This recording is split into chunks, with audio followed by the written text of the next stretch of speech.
Hello, I'm Tabitha Nixon, and I'm sure by now you've heard that guns don't kill people, but people kill people, which is absolutely true.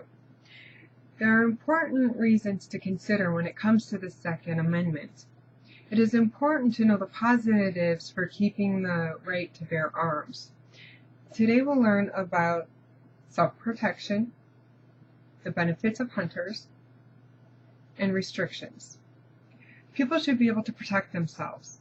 Citizens need to protect themselves from intruders and unwanted animals on their property because an estimated 3.7 million household burglaries occurred on average between 2003 and 2007.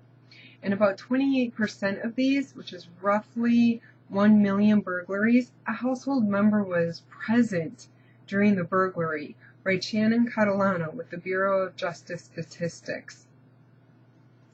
A burglar probably isn't going to stick around long enough to take anything when facing an armed homeowner. However, if that homeowner is unarmed, then the burglar has control over the situation, taking whatever they want and doing whatever they want to the homeowner.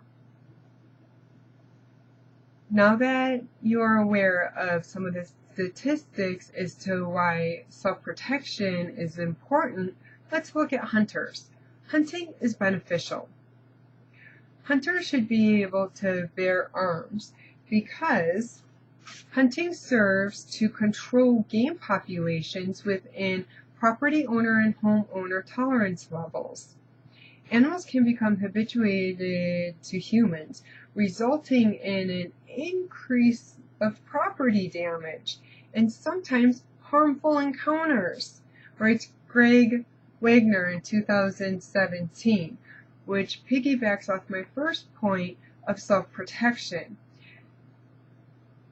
People get into accidents all the time with wildlife and animals, whether it's swerving out of the way to avoid hitting the animal, or sometimes having that head-on collision, which could result in the fatality of the animal or the person, or sometimes even both.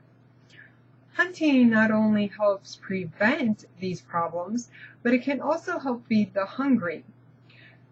There are plenty of hunters out there that are only interested in mounting the head of the animal, leaving the remaining meat available to be donated to local food shelters. These are some of the benefits of hunters. Next, let's look at restrictions. Improving restrictions could be a solution.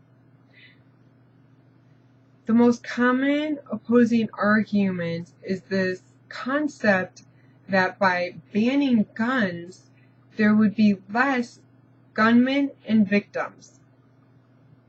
A better solution to this would be improving the restrictions to be able to buy guns. Because in 2016, Frederick Lumiere wrote, "In most restrictive background checks performed in developed countries, citizens are required to train for gun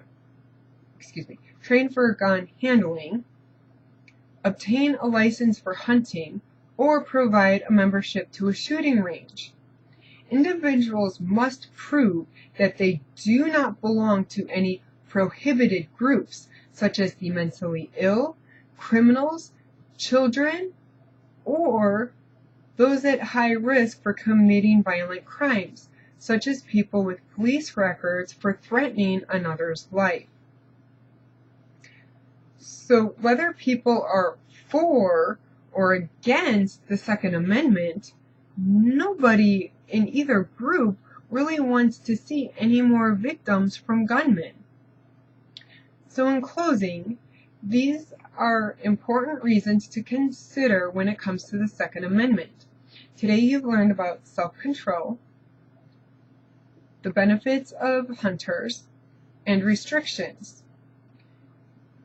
It states in an argument entitled Gun Control at procon.org, "More gun control is not needed. education about guns and gun safety is needed. People wouldn't be so afraid of guns if they had better education about them. So let's not take away the right to bear arms. Instead, let's become more restrictive and better educated. Thank you.